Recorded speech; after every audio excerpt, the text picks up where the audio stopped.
नमस्कार साथियों, आज के इस वीडियो में हम लोग बात करेंगे विनोबा भावे यूनिवर्सिटी हजारीबाग के सेमेस्टर 3 एसी पेपर हिंदी का हम लोग यूनिट 1 देखेंगे। साथियों, यूनिट 1 में आपके जितने भी टॉपिक दिए गए हैं सारे टॉपिक्स को हम लोग इस वीडियो में कवर करेंगे।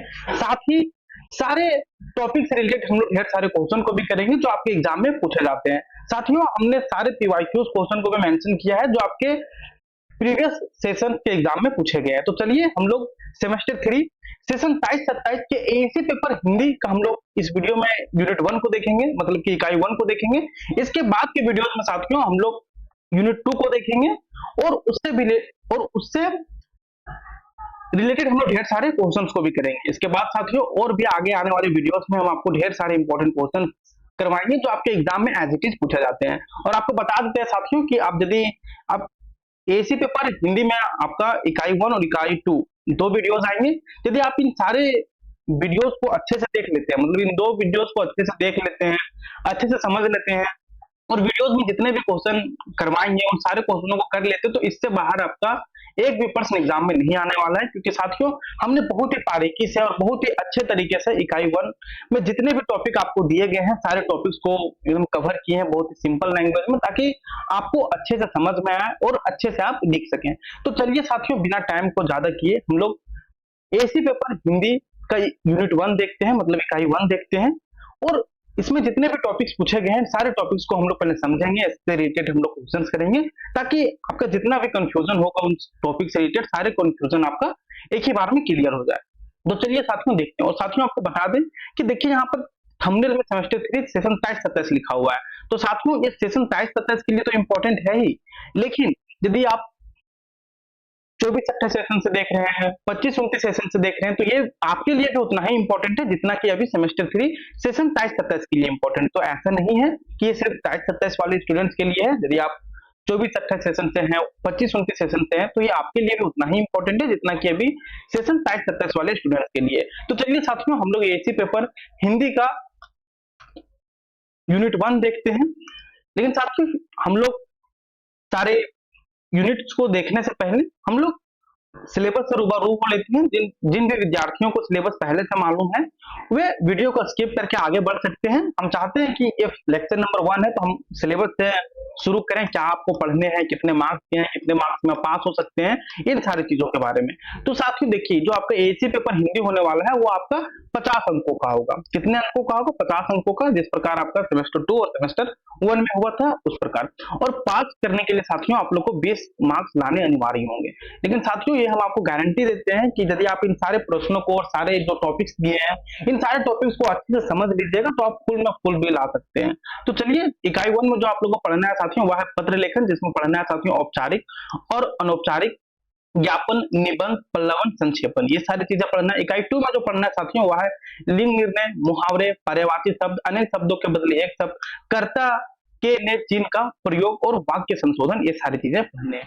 तो चलिए साथियों आप चाहें तो इसका स्क्रीनशॉट भी ले सकते हैं और जो इसका कंप्लीट पीडीएफ है साथियों ये आपको हमारे वीडियो अपडेट्स बाय जो डीएमए टेलीग्राम चैनल है उसमें भी मिल जाएगा, और धनबाद मैथ एकेडमी ऑफिशियल का जो टेलीग्राम चैनल है उसमें भी मिल जाएगा। दोनों का लिंक साथियों आपको डिस्क्रिप्शन बॉक्स में मिल जाएगा, वहां से आप हमें टेलीग्राम चैनल, व्हाट्सएप चैनल पर फॉलो कर सकते हैं।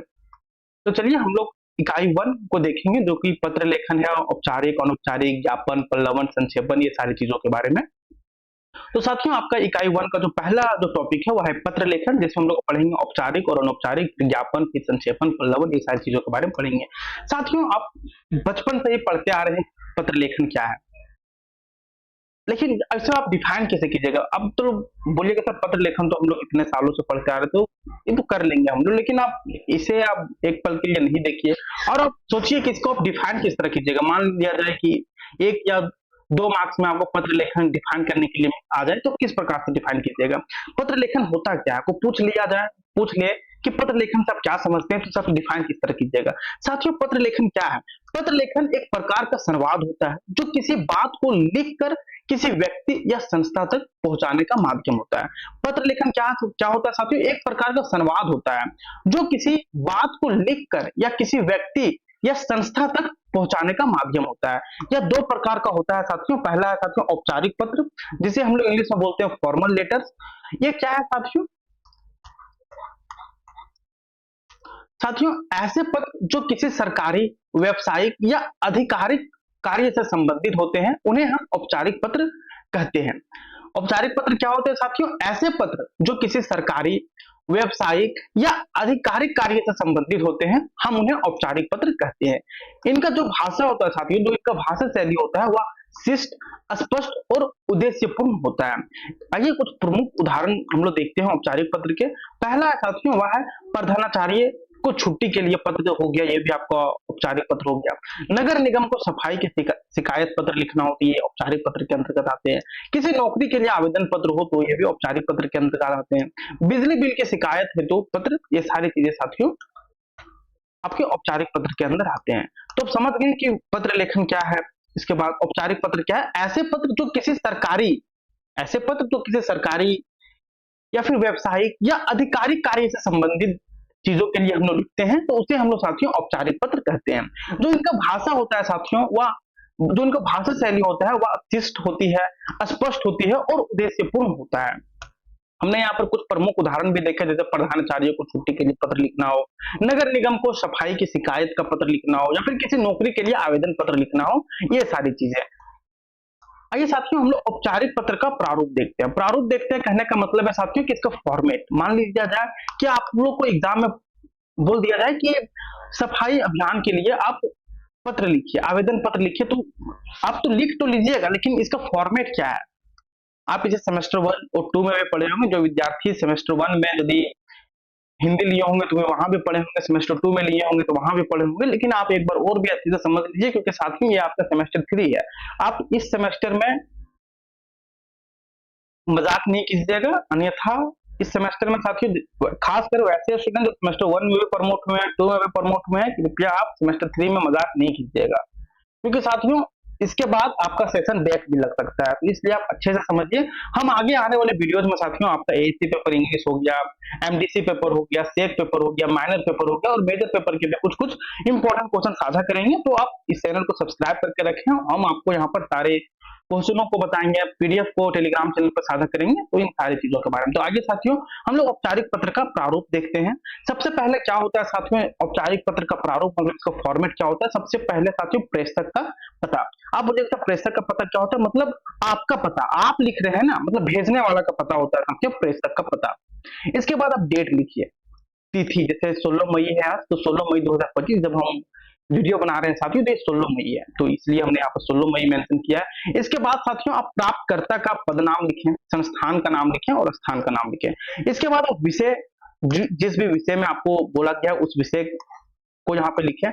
इसके बाद साथियों महोदय या महोदया का यूज कर सकते हैं। इसके बाद आपको साथियों एक लाइन छोड़ के मुख्य विषय की जानकारी संक्षेप में या फिर सीधे विषय पर आपको आना होता है। इसके बाद साथियों आप यहाँ पर मुख्य विषय की जानकारी देकर आप फिर लिख सकते हैं। आपसे अनुरोध है कि इसे आप जल्द से जल्द ठीक करवा दीजिएगा या फिर प्रकाशित करवा दीजिएगा। जिस भी विषय में लिख रहे हैं आप उस संदर्भ में लिख सकते हैं। हालांकि अभी हम आगे आने वाले भी जस्ट कुछ मिनटों में हम ढेर सारे क्वेश्चनों को भी करवाएंगे, तो वहां से इन सारी चीजों के बारे में आपको समझ में आ जाएगी। फिर आप यहाँ पे लिखिए धन्यवाद, सादर, फिर आपका नाम, फिर हस्ताक्षर। आपका नाम, अपना नाम भी लिखिएगा, हस्ताक्षर नहीं कीजिएगा तो चलेगा, मतलब नाम मतलब हस्ताक्षर ही होगा, तो ऐसा कुछ नहीं है। साथियों अब जो आपको बोले थे कि प्रेषक का पता, वहां हम यहाँ पे बोले थे क्योंकि साथियों देखिए ये ना हर फॉर्मेट में आपको मिलेगा प्रेषक का पता। प्रेषक का पता क्या होता है साथियों? देखिए प्रेषक का अर्थ होता है साथियों पत्र भेजने वाला व्यक्ति, यानी जिसने पत्र लिखा है। मान लीजिए कि हम आपको पत्र लिख रहे हैं तो हम अपना पता लिखेंगे, पत्र भेजने वाला का पता। प्रेषक का पता साथी यानी जिसने पत्र लिखा है उसका घर का पता। क्यों? क्योंकि साथियों इस पत्र के शुरुआत में ऊपर बाएं कोने में लिखा जाता है ताकि जिसे पत्र मिला है वह जान सके कि पत्र किसने लिखा है और उसका पता क्या है, इन सारी चीजों के बारे में। यही साथियों इससे रिलेटेड हम लोग क्वेश्चन भी देखते हैं। देखिए क्वेश्चन क्या साथियों, अपने विद्यालय के प्रधानाचार्य को परीक्षा में सम्मिलित होने की अनुमति मांगते हुए एक औपचारिक पत्र लिखिए। आप बोलिएगा सर अनुमति क्यों मांगे, जब परीक्षा हो रहा था तो हम तो उपस्थित तो होंगे ही, लेकिन नहीं, कारण है। जैसे मान लीजिए कि बहुत सारे स्टूडेंट कॉलेज नहीं जाते हैं, उनका 75% अटेंडेंस नहीं है और आपको एग्जाम में रोक दिया जाए, तो इसके लिए आपको अपने विद्यालय के प्रधानाचार्य को परीक्षा में सम्मिलित होने के लिए आपको अनुमति मांगते हुए एक औपचारिक पत्र लिखना है।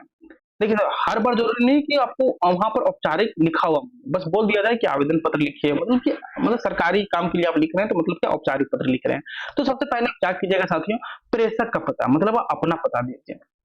आप लिख रहे हैं तो अपना। और साथियों देखिए जरूरी नहीं है कि आप इसे लिख के ही अपना पता दे दीजिए, वो अंडरस्टूड होता है, लेकिन यहाँ हम आपके समझने के लिए यहाँ पर प्रेषक का पता लिख के यहाँ पर हम रोल नंबर, फिर यहाँ लिखे साथियों कक्षा बीए सेमेस्टर 3, आप जिस भी सेमेस्टर में है 3 में है तो 3, अब बीएससी कर रहे हैं बीएससी वह सारी चीजें। फिर यहाँ पे देखिए हमने कॉलेज का नाम दिया विनोबा भावे विश्वविद्यालय हजारी, 825301 तिथि जिस दिन का लिख रहे हैं हम 16 मई 2025। फिर साथियों यहाँ पे देखिए हमने लिखा सेवा में प्रधानाचार्य महोदय विनोबा भावे विश्वविद्यालय हजारीबाग, जैसे यहाँ पर हम आपको फॉर्मेट बताए थे ना साथियों, देखिए जस्ट उसी तरह है साथियों।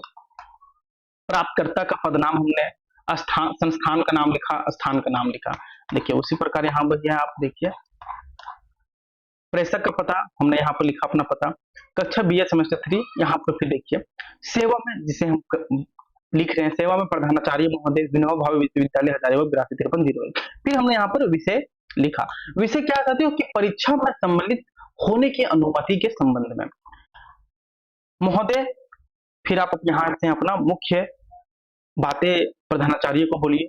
महोदय सुविनय निवेदन है कि मैं आपके कॉलेज का नियमित छात्र हूँ और वर्तमान में बीए सेमेस्टर 3 में अध्ययनरत हूँ, मतलब सेमेस्टर 3 में अभी पढ़ रहा हूँ। कुछ व्यक्तिगत कारणों से मैं नियमित उपस्थिति नहीं बना पाया, जिस कारण मेरी उपस्थिति 75% से कम हो गई।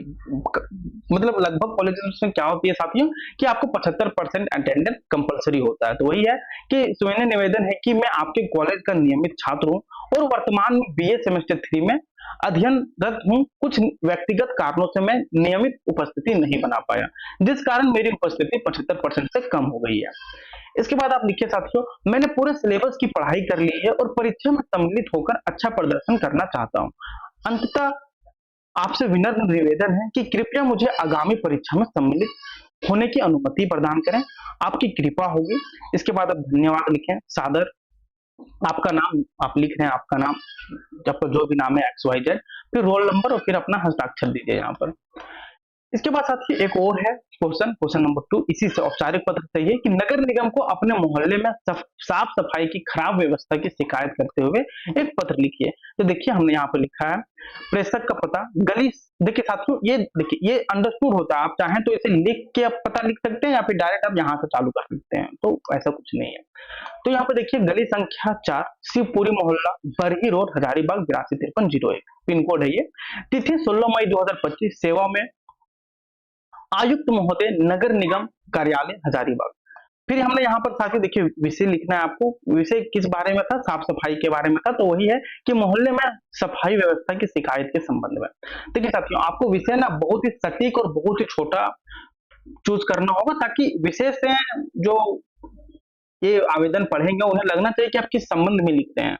तो देखिए यहाँ विषय से पता चल रहा है ना कि हम लोग किस संबंध में लिख रहे हैं, सफाई व्यवस्था की शिकायत के संबंध में लिख रहे हैं कि सफाई व्यवस्था ठीक नहीं होगा तो इसके लिए वे शिकायत पत्र लिख रहे हैं। तो देखिए हमने यहाँ किस प्रकार शुरू किया है, महोदय सुविनय निवेदन है कि मैं आपके नगर क्षेत्र के शिवपुरी मोहल्ला का एक निवासी हूँ। हमने क्या लिखा, मतलब कुछ भी अपना सा नहीं लिखना है, आप जहाँ का निवासी हैं उसे लिखिए। क्या लिखा हमने कि सुविनय निवेदन है कि मैं आपके नगर क्षेत्र के शिवपुरी मोहल्ला का एक निवासी हूँ। हमारे मोहल्ले में पिछले कई सप्ताहों से सफाई नहीं हो रही। हमने क्या अपने से कुछ लिखा नहीं, लिखा जिस मोहल्ले में रह रहे हैं उस मोहल्ले के बारे में लिखा कि सुविनय निवेदन है कि मैं आपके नगर क्षेत्र के कहाँ का शिवपुरी मोहल्ले का एक निवासी हूँ। हमारे मोहल्ले में पिछले कई सप्ताहों से सफाई नहीं हो रही है, नालियां जाम है, कचरे का ढेर लगा हुआ है और मच्छरों की संख्या दिन प्रतिदिन बढ़ती जा रही है। और क्या हो रही है कि साफ सफाई नहीं है, नालियां जाम है, जिससे क्या हो रहा है कि कचरे का ढेर लगा हुआ है और मच्छर, इससे क्या हो रही है गंदगी से मच्छर की संख्या दिन प्रतिदिन बढ़ती जा रही है। इससे डेंगू और मलेरिया जैसी बीमारियों का खतरा बढ़ गया है। इस प्रकार से फिर आपको क्या लिखना है कि हमने कई बार स्थानीय सफाई कर्मचारी को इस बारे में बताया, लेकिन अभी तक कोई ठोस कार्यवाही नहीं हुई। अंततः आपसे विनम्र निवेदन है कि हमारे मोहल्ले में शीघ्र सफाई की व्यवस्था कराई जाए, जिससे हमें स्वास्थ्य समस्याओं से राहत मिल सके। आप इस प्रकार से लिख सकते हैं। देखिए, हमने यहाँ कहीं का भी कुछ यहाँ वहाँ का बात लिखा नहीं लिखा, जो भी हम लोग का सटीक बात था वही लिखा कि हम कहाँ के रहने वाले हैं, हमारा प्रॉब्लम क्या है, इससे प्रॉब्लम से क्या क्या दिक्कतें हो रही है, और हमने इससे पहले भी कई प्रयास किया है जो कि नजरअंदाज किया जा रहा है, वही सारी चीजों को लिखा कि सविनय निवेदन है कि मैं आपके नगर क्षेत्र के शिवपुरी मोहल्ले का एक निवासी हूँ। हमारे मोहल्ले में पिछले कई सप्ताहों से साफ सफाई नहीं हो रही है, नालियां जाम है, कचरे का ढेर लगा हुआ है और मच्छरों की संख्या दिन प्रतिदिन बढ़ती जा रही है। इससे डेंगू और मलेरिया जैसी बीमारियां का खतरा बढ़ गया है। हमने कई बार स्थानीय सफाई कर्मचारी को इस बारे में बताया, लेकिन अभी तक कोई ठोस कार्यवाही नहीं हुई। अतः आपसे विनम्र निवेदन है कि हमारे मोहल्ले में शीघ्र सफाई की व्यवस्था कराई जाए, जिससे हमें स्वास्थ्य समस्याओं से राहत मिल सके। फिर आपको क्या लिखना, आपकी कृपा होगी, धन्यवाद, सादर आपका नाम, जो भी आपका नाम है, एक्स वाई जेड, विकास कुमार, राहुल कुमार, विनय कुमार, अजय कुमार, जो भी आपका नाम है आप अपना नाम लिखिए। या फिर क्वेश्चन में यदि दिया गया है कि यू आर राहुल और you are X Y Z जो भी है, तो आप वहां पे नाम लिखिए।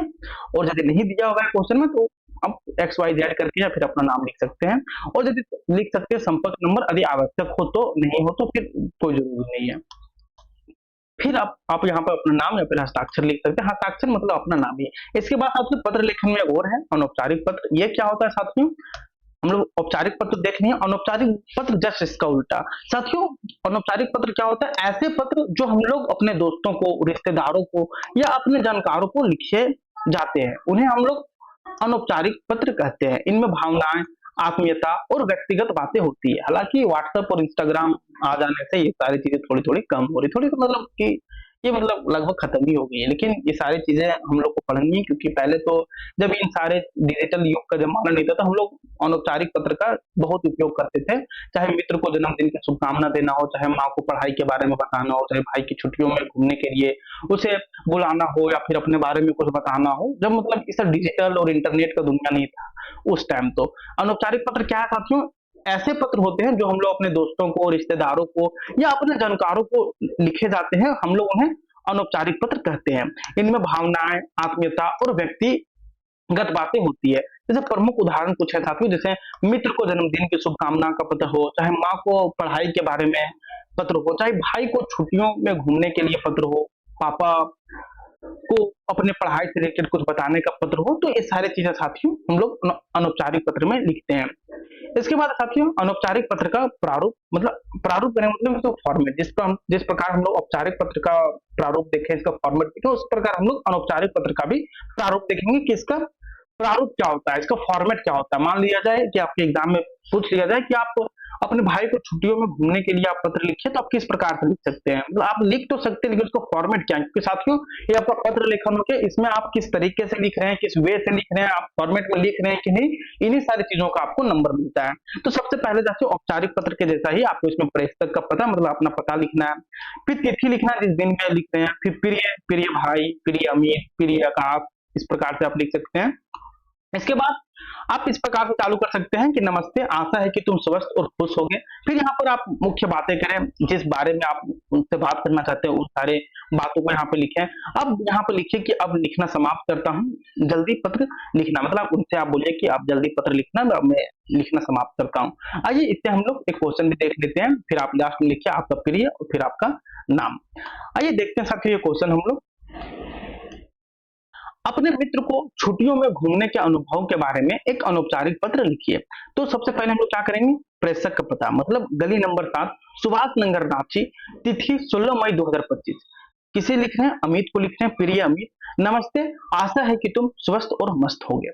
ठीक है, तो इसमें क्या होता है, फॉर्मल लैंग्वेज होता है, मतलब फॉर्मल इनफॉर्मल, जैसे हम लोग दोस्ती यारी से बात करते हैं साथियों, तो उसी प्रकार का यहाँ पर लैंग्वेज होता है। देखिए आप दोस्ती यारी में बात करते हैं उस प्रकार आप बोलिएगा, सर उस प्रकार तो नहीं, कहने का मतलब है कि एक सिस्टम, मतलब औपचारिक पत्र में वहां तो पूरा स्पष्ट और जो सटीक बातें होती है वे सारी बातें होती है, मतलब कि प्रधानाचार्य से हम लोग किस प्रकार से बात करते हैं वे सारी बातें को लिखते हैं। लेकिन एक दोस्त से आप किस प्रकार से, मतलब वहां पर अपने भावनाओं को व्यक्त कर सकते हैं उस प्रकार से। तो वही है कि सबसे पहले आप पता लिखिए, फिर डेट लिखिए, फिर आप जिसे लिख रहे हैं उसका नाम, प्रिय अमित, डियर अमित, इस तरह करके फिर लिखिए साथियों, नमस्ते, आशा है कि तुम स्वस्थ और मस्त होगे। मैं अभी छुट्टियों में अपने दादा दादी के गांव गया था। फिर आप बताइए अपने, क्योंकि हम लोग बात किस तरह करते हैं, जैसे मान लीजिए कि हम लोग कोई दोस्त से बात कर रहे हैं, तो पता है दोस्त हम लोग गए थे अभी पिछले दिन गए थे अपने दादा दादी के घर, तो वहां पर वहां का माहौल कैसा था, उस चीजों के बारे में बताइए, वहां आप क्या क्या किए, उन सारी चीजों के बारे में बताइए। तो वहां पर देखिए हमने लिखा है कि मैं अभी छुट्टियों में अपने दादा दादी के गांव गया था, वहां का माहौल बहुत अच्छा था, हमने खेतों में काम किया, ताजी हवा में खूब खेला और शाम को नदियों के किनारे बैठकर कहानियां सुनी, वहां का खाना भी बहुत स्वादिष्ट था। इस प्रकार से लिख सकते हैं, तुम्हें भी कभी वहां आना चाहिए, तुम्हें बहुत मजा आएगा। अब मैं पढ़ाई में लग गया हूँ, तुम जल्दी पत्र लिखना और अपने समाचार बताना, तुम्हारा मित्र रवि। तो साथियों इस प्रकार से पहले अनौपचारिक पत्र लिखा जाता था, क्योंकि पहले साथियों व्हाट्सएप, इंस्टाग्राम, फेसबुक का जमाना नहीं था, तो उस टाइम पत्र ही चलता था। और भी इसमें आप लिख सकते हैं, क्योंकि हम आपको इसका फॉर्मेट बता दिए, उदाहरण ने बता दिए। आइए एक और क्वेश्चन को हम लोग देखते हैं, जैसे मान लिया जाए कि क्वेश्चन एग्जाम में पूछ दिया जाए कि अपने छोटे भाई को उसकी नई नौकरी के लिए शुभकामनाएं देते हुए एक अनौपचारिक पत्र लिखिए। क्या है कि अपने छोटे भाई को उसकी नई नौकरी के लिए शुभकामनाएं देते हुए एक अनौपचारिक पत्र लिखिए। तो देखिए हमने यहाँ पर लिखा, गली नंबर 12, कनक नगर, हजारीबाग, तिथि 16 मई 2025। प्रिय आकाश, हमने आकाश को लिख रहा है। यहाँ पे देखिए, नमस्ते, आशा करता हूं कि तुम ठीक और खुशहाल होगे। मुझे यह जानकर बहुत खुशी हुई, मान लीजिए कि आपका छोटा भाई को नौकरी लगता है, आपको बोल दिया जाएगा कि उसके पत्र लिख के आपको आप उसे अवसर पत्र लिखिए, उसका नौकरी लग गया इसके लिए, तो आप क्या क्या अपना अपना भावनाओं को किस प्रकार व्यक्त कीजिएगा, मतलब खुशी से ही ना। तो वही हमने लिखा है कि मुझे यह जानकर बहुत खुशी हुई कि तुम्हें नई नौकरी मिली है, तुम्हारी मेहनत सफल हुई और अब तुम्हें अपने लक्ष्य की ओर बढ़ रहे हो। मुझे यह जानकर बहुत खुशी हुई आकाश कि तुम्हें नई नौकरी मिल गई है, तुम्हारी मेहनत सफल हुई। क्योंकि साथियों हमने यहाँ पर देखिए, हर किसी को नौकरी मिलता है तो उसकी मेहनत की वजह से ही मिलता है, तो वही सारी चीजें हमने लिखा है कि तुम्हारी मेहनत सफल हुई और अब तुम अपने लक्ष्य की ओर बढ़ रहे हो। मैं तुम्हें दिल से बहुत बहुत शुभकामनाएं देता हूँ, नई नौकरी में मेहनत करना और अच्छे से काम करना, और मैं उसे दिल से बहुत बहुत शुभकामनाएं दे रहा हूं और नई नौकरी में उन्हें मदद करने के लिए और अच्छे से काम करने के लिए उसे प्रोत्साहित कर रहा हूं। तो इस प्रकार आप अनौपचारिक पत्र को लिख सकते हैं। फिर आप साथियों नीचे, तुम्हारे उज्जवल भविष्य की कामना करता हूं, जल्द ही मिलेंगे और मिलकर जश्न मनाएंगे। तो साथियों इस प्रकार का जो लैंग्वेज होता है साथियों, इसे हम लोग अनौपचारिक पत्र में ही सिर्फ यूज करते हैं। इसके बाद साथियों अपना ध्यान रखना और पत्र लिखते रहना। तुम्हारा बड़ा भाई विकास कुमार, इस प्रकार से आप लिख सकते हैं। इसके बाद साथियों जो नेक्स्ट टॉपिक है साथियों पत्र लेखन के बाद, वो है ज्ञापन। ज्ञापन भी काफी इंपॉर्टेंट टॉपिक है साथियों, इसे भी कई बार एग्जाम में पूछा गया है। तो ज्ञापन क्या है साथियों, आइए समझते हैं। साथियों ज्ञापन एक प्रकार की औपचारिक लिखित सूचना पत्र होता है। ज्ञापन क्या होता है साथियों, एक प्रकार का यह औपचारिक होता है। देखिए क्या होता है औपचारिक। ज्ञापन क्या होता है, ज्ञापन एक प्रकार का औपचारिक लिखित सूचना पत्र होता है जो कार्यालय, संस्था या संगठन के भीतर सूचना, आदेश या अनुरोध देने के लिए लिखा जाता है। ज्ञापन क्या होता है साथियों, ज्ञापन एक प्रकार का औपचारिक लिखित सूचना पत्र होता है जो इसका उपयोग हम लोग कहाँ करते हैं साथियों, कार्यालय में, संस्था या संगठन के भीतर सूचना, आदेश या अनुरोध देने के लिए हम लोग इसका उपयोग करते हैं। इसका उद्देश्य क्या होता है साथियों, ज्ञापन का उद्देश्य होता है साथियों कर्मचारियों को आदेश, निर्देश या सूचना देना, किसी समस्या का शिकायत को प्रकट करना, उच्च अधिकारियों का ध्यान किसी विषय की ओर आकर्षित करना, इन ज्ञापन का उद्देश्य होता है। उनकी विशेषताएं क्या क्या होती है साथियों, पहली जो विशेषताएं होती है साथियों, यह होती है साथियों इसका औपचारिक शैली में लिखा जाता है ये, और यह संक्षिप्त, स्पष्ट और तथ्यात्मक होता है। इसके बाद साथियों विषय स्पष्ट रूप से लिखा जाता है, पत्र में तिथि, संदर्भ, हस्ताक्षर आदि आवश्यक होते हैं। और साथियों पत्र में, ज्ञापन में तिथि किस संदर्भ में है उसे और हस्ताक्षर अति आवश्यक होते हैं। व्यक्तिगत संबोधन जैसे प्रिय महोदय की आवश्यकता इसमें नहीं होती है। कोई बात नहीं, किस प्रकार से लिखा जाता है, इसका फॉर्मेट किस प्रकार से होता है, अभी हम लोग नेक्स्ट भी तुरंत देखेंगे। साथियों ये रहा आपका ज्ञापन का प्रारूप, इसका फॉर्मेट किस प्रकार होता है। सबसे पहले आप यहाँ ज्ञापन लिखिए, इसके बाद दिनांक जिस तिथि में आप लिख रहे हैं, इसके बाद सेवा में अधिकारी या फिर पदनाम लिखिए, विभाग अपनी जिस संस्था के में हैं आप, उसका नाम लिखें यहाँ पर। आप किस विषय में लिख रहे हैं उसके बारे में, फिर महोदय यहाँ ज्ञापन की मुख्य बात, शिकायत, सूचना संक्षेप में लिखिए। आप ज्ञापन किस विषय में है उसे लिखिए, फिर आप लास्ट में धन्यवाद भाव दिए, नाम और पदनाम अधिक हो तो। आइए इससे रिलेटेड हम लोग क्वेश्चन भी देखते हैं। क्वेश्चन नंबर 1 है साथियों, कार्यालय में सफाई व्यवस्था की समस्या को लेकर एक ज्ञापन आपको लिखना है। किस चीज के बारे में लिखना है साथियों, कि कार्यालय में सफाई व्यवस्था की समस्या हो रही है, इसके बारे में आपको एक ज्ञापन लिखना है। तो आप किस प्रकार से चालू कीजिएगा, आप सबसे पहले दिनांक लिखिए, दिनांक कितना है 16 मई 2025। सेवा में कार्यालय प्रमुख, हम किसे लिख रहे हैं साथियों, कार्यालय प्रमुख, नगर परिषद कार्यालय हजारीबाग। विषय विषय क्या है साथियों, कार्यालय में सफाई व्यवस्था सुधारने के संबंध में हम लिख रहे हैं, तो उसी चीज को हमने यहाँ पर विषय में लिखा। फिर यहाँ पर हमने लिखा, महोदय सुविनय निवेदन है कि हमारे कार्यालय परिसर में सफाई की व्यवस्था बहुत खराब है। हमने क्या लिखा कि महोदय सुविनय निवेदन है कि हमारे कार्यालय परिसर में सफाई की व्यवस्था बहुत खराब है, नियमित रूप से कूड़ा नहीं उठाया जाता और शौचालय भी गंदे रहते हैं। क्या है कि नियमित रूप से वहां पे कूड़े नहीं उठाए जा रहे हैं और शौचालय भी गंदे रहते हैं, जिससे दुर्गंध और बीमारियां का खतरा बना रहता है। कृपया शीघ्र सफाई कर्मचारियों की तैनाती एवं व्यवस्था में सुधार कराने की कृपा करें, धन्यवाद भवदीय राकेश कुमार, कर्मचारी लेखा विभाग।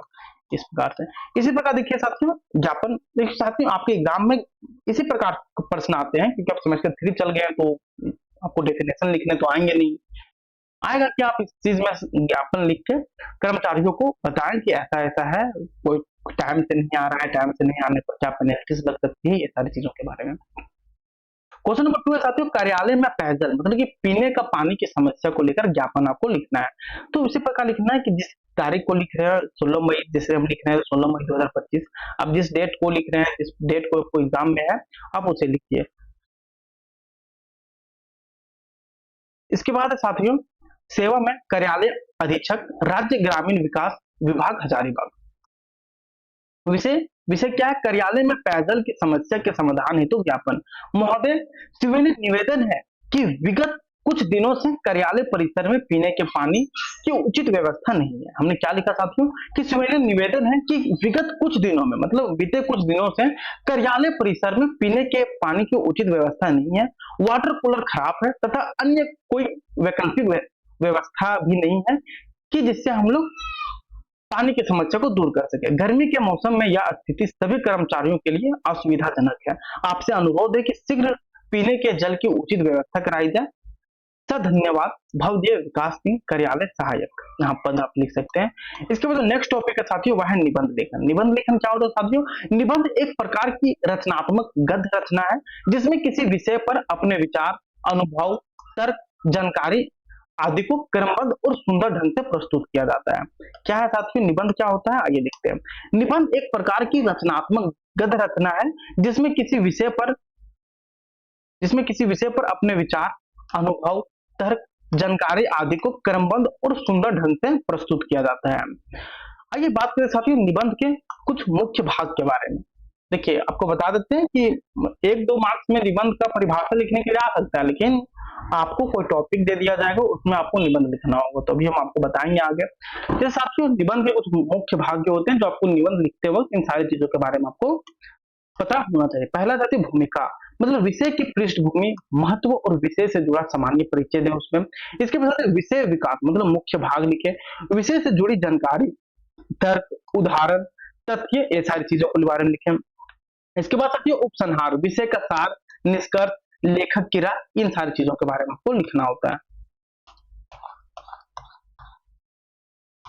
इसके बाद निबंध लिखने के नियम क्या होते हैं कि विषय को अच्छी तरह से समझें, भाषा सरल होनी चाहिए, स्पष्ट होनी चाहिए और शुद्ध होनी चाहिए, अनुच्छेदों का क्रम बना रहे, विषय से ना भटकें और उचित शीर्षक और क्रमबद्धता रखनी आवश्यक होती है। जैसे साथियों जल ही जीवन है विषय पर लगभग 500 शब्दों में निबंध लिखिए। तब इसे कैसे लिख सकते हैं साथियों, जैसे आपको लिखिए सबसे पहले टॉपिक सब्जेक्ट, जिस चीज के बारे में आपको बोला गया है, जैसे यहाँ बोला गया जल ही जीवन है, इस पे आप 500 शब्दों में निबंध लिखिए। तो सबसे पहले भूमिका लिखिए। साथियों देखिए यहाँ पर हम समझाने के लिए भूमिका लिख के इन सारी चीजों को लिखे। आपको एग्जाम में इस तरह नहीं करना है कि भूमिका लिख के आप यहाँ से चालू करें, आप डायरेक्ट कर सकते हैं, वो अंडरस्टूड होता है, बस आप पैरा चेंज कर दीजिए, 1-2 लाइन के बाद लिखिए तो वो अंडरस्टूड होता है। तो साथियों भूमिका में हमने क्या लिखा कि जल के बिना जीवन की कल्पना असंभव है।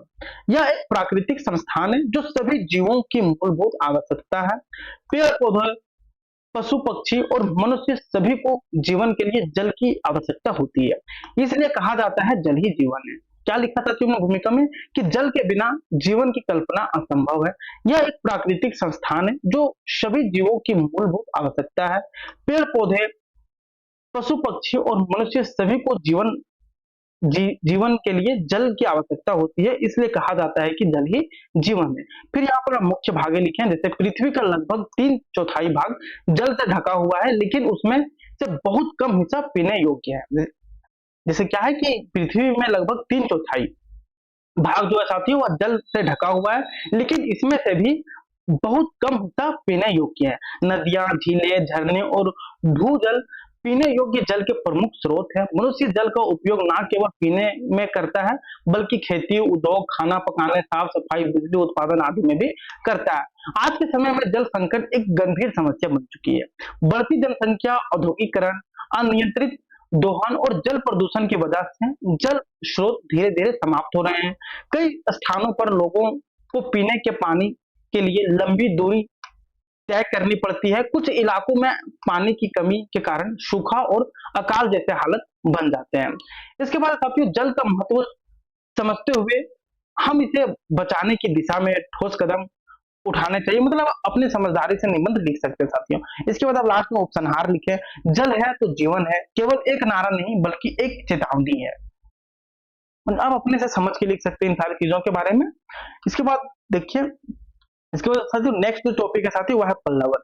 पल्लवन क्या होता है साथियों? पल्लवन क्या होता है कि किसी दिए गए वाक्य या विचार का विस्तार करना होता है। इसके बाद का जो टॉपिक है साथियों वह संक्षेपण, जस्ट इसका उल्टा होता है। तो साथियों ये जो पल्लवन और संक्षेपण है हम इसे जब यूनिट 2 को देखेंगे उस टाइम देख लेंगे, क्योंकि देखिए चार्ज नहीं है, हो सकता है कि चार्ज ये लो हो जाए तो फिर ये कट जाएगी पूरी तरह से, तो इसलिए इसे हम यूनिट 2 में आपको करवा देंगे कि पल्लवन क्या होता है और संक्षेपण क्या होता है। अच्छा जी बोलिएगा, चलिए अभी हम लोग देख लेते हैं पल्लवन क्या होता है। पल्लवन क्या होता है साथ में देखिए, पल्लवन का अर्थ होता है किसी दिए गए वाक्य या विचार का विस्तार करना। जब हम लोग छोटे वाक्य में जो बात संक्षेप में कही गई है उसे विस्तार पूर्वक और भावनात्मक ढंग से लिखते हैं तो उसी चीज को हम लोग पल्लवन कहते हैं। तो आप बोलिएगा सर क्या ये परिभाषा लिखने के लिए आएगा? बिल्कुल हाँ साथी, परिभाषा लिखने के लिए भी आ सकता है, या फिर आपको दे दिया जाएगा तो उसमें आपको पल्लवन तैयार करना होगा। तो किस प्रकार आप तैयार कर सकते हैं, किस चीजों का आपको ध्यान रखना होगा, इन सारी चीजों के बारे में हम लोग बात करेंगे। तो देखिए पल्लवन क्या है साथियों? पल्लवन का जो अर्थ होता है साथियों वह होता है किसी दिए गए वाक्य या विचार का विस्तार करना। जब साथियों हम लोग छोटे वाक्य में जो बात संक्षेप में कही गई है उसे विस्तार पूर्वक और भावनात्मक ढंग से लिखते हैं तो उसी चीज को हम लोग साथियों पल्लवन करते हैं। इसके बाद साथियों जैसे बीज से जब एक पेड़ बनता है तो उसे पल्लवन कहा जाता है। जैसे साथियों जैसे बीज से जब एक पेड़ बनता है तो उसे हम लोग पल्लवन कहते हैं। ठीक उसी तरह एक छोटे से वाक्य को विस्तार देना पल्लवन कहलाता है। पल्लवन का उद्देश्य क्या होता है साथियों कि संक्षिप्त वाक्य को विस्तृत, रोचक और भावनात्मक बनाना, मतलब किसी छोटे वाक्य को विस्तृत, रोचक और भावनात्मक बनाना, लेखन कौशल और कल्पना शक्ति को बढ़ावा देना और भाषा पर पकड़ मजबूत करना। पल्लवन कैसे हम लोग कर सकते हैं साथियों? पहले वाक्य के मुख्य विचारों को समझें, सोचे कि उस विचार को कैसे समझाया जा सकता है। उदाहरण जैसे अनुभव, भावना या तर्क को जोड़ें। भाषा सरल और स्पष्ट और सुंदर होनी चाहिए। अंत में वाक्य का सार बना रहे इसका ध्यान रखें। उदाहरण साथियों जैसे पल्लवन आपको दे दिया जाए कि ईमानदारी सबसे अच्छी नीति। इसमें आपको मान लिया जाए कि एग्जाम में पल्लवन तैयार करने के लिए दे दिया जाए, तब किस प्रकार तैयार कीजिएगा कि ईमानदारी एक ऐसा गुण है जो व्यक्ति को सच्चा, भरोसेमंद और सम्माननीय बनाता है। जरूरी नहीं है कि आपको बस एक ही लाइन दे दिया जाए कि ईमानदारी पे लिखिए, आपको एक दो लाइन भी दे दिया जाएगा, उससे आपको समझ के उस चीज के बारे में पूरा संक्षिप्त में लिखना है पल्लवन। पल्लवन ईमानदारी एक ऐसा गुण है जो व्यक्ति को सच्चा, भरोसेमंद और सम्माननीय बनाता है। ईमानदारी व्यक्ति चाहे जितनी भी कठिनाइयों का सामना करे, अंत में जीत उसी की होती है।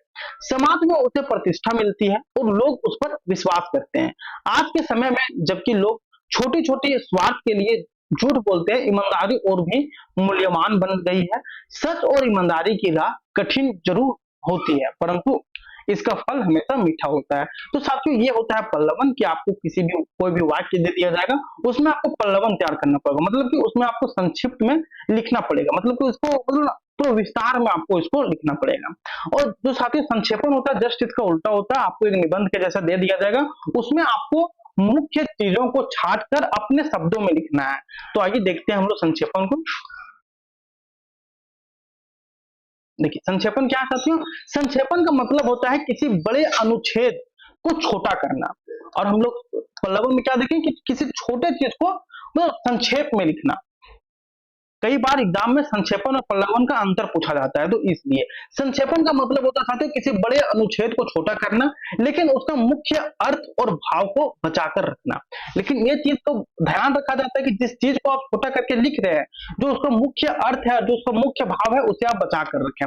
मतलब उन चीजों के बारे में आप उसमें लिखें जिसमें आप उसका संक्षेपण कर रहे हैं। इसमें हम पूरे अनुच्छेद को ध्यान से पढ़ते हैं, फिर उसकी मुख्य बातों को अपने शब्दों में संक्षेप में लिखते हैं।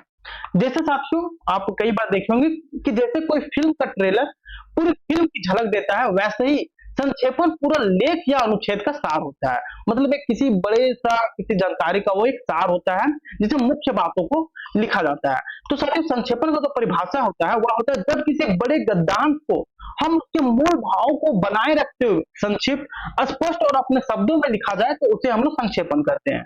यहां तक क्लियर हो गया। आइए साथियों बात करते हैं संक्षेपण की विशेषताओं के बारे में। इसमें साथियों जो पहली विशेषता है वह है मूल भाव को बनाए रखता है। साथियों संक्षेपण में मूल भाव बना रहता है, जो लेखक कहना चाहता है वही बातें संक्षेपण में होती है। मुख्य बातें हो केवल जरूरी बिंदु रखे जाते हैं, बाकी हटा के लिखे जाते हैं। इसके बाद साथियों अपने शब्दों में लिखें, शब्दांत ना लिखें, संक्षिप्त और स्पष्ट हो, बेवजह घुमा फिराकर आप बातों को ना लिखें, सुसंगठित हो, कर्म है और तार्किक ढंग से हो। मतलब देखिए साथियों संक्षेपण इसलिए जरूरी है कि आप किसी चीज को किस प्रकार से समझ रहे हैं और अपने तरीके से किस प्रकार से लिख रहे हैं, ये दिखाता है संक्षेपण। मान लीजिए कि आपको कोई सब बड़ा एक जानकारी दे दिया जाए, अभी हम आपको बताएंगे, अभी यहाँ पर संक्षेपण करके बताएंगे तो उस समय आपको काफी सारी चीजें समझ में आ जाएगी। मान लीजिए कोई सा आपको जानकारी दे दिया जाए, बोल दिया जाए कि इसे पढ़िए, आप उसे पढ़ के आप किन किन मुख्य बातों को समझ रहे हैं और किन किन मुख्य बातों को आप संक्षेप में लिख रहे हैं, अब क्या समझे। मतलब देखिए मान लीजिए कि पूरे पेज में आपको किसी चीज के बारे में जानकारी दिया गया है ना, अब बोल दिया जाए कि आप इसे पढ़ के पूरा आप इसमें संक्षेपण तैयार कीजिए। संक्षेपण आप क्या कीजिएगा कि जो मूल भाव है साथियों आप उसको अब बनाए रखिएगा, जो मुख्य बातें हो बस आप वही लिखिए अपने, और भी अपने शब्दों में लिखिए। ये नहीं कि जो आपको सटीक चीज दिया गया है आप उसी चीज से कहीं कहीं लाइन को आप ढूंढ के लिखते हैं। आप अपने से क्या समझे उस चीज के बारे में लिखना है आपको, और सब सीमा का पालन करें। एग्जाम में आपको बोल दिया जाएगा कि इतने शब्दों में आप संक्षेपण तैयार कीजिए। संक्षेपण का जो मुख्य चरण होता है, मतलब स्टेप होता है, वो होता है पूरा अनुच्छेद को आप ध्यान से पढ़ें, मुख्य बिंदुओं को पहचानें और अनावश्यक बातें, उदाहरण, सजावटी वाक्य को हटा दें।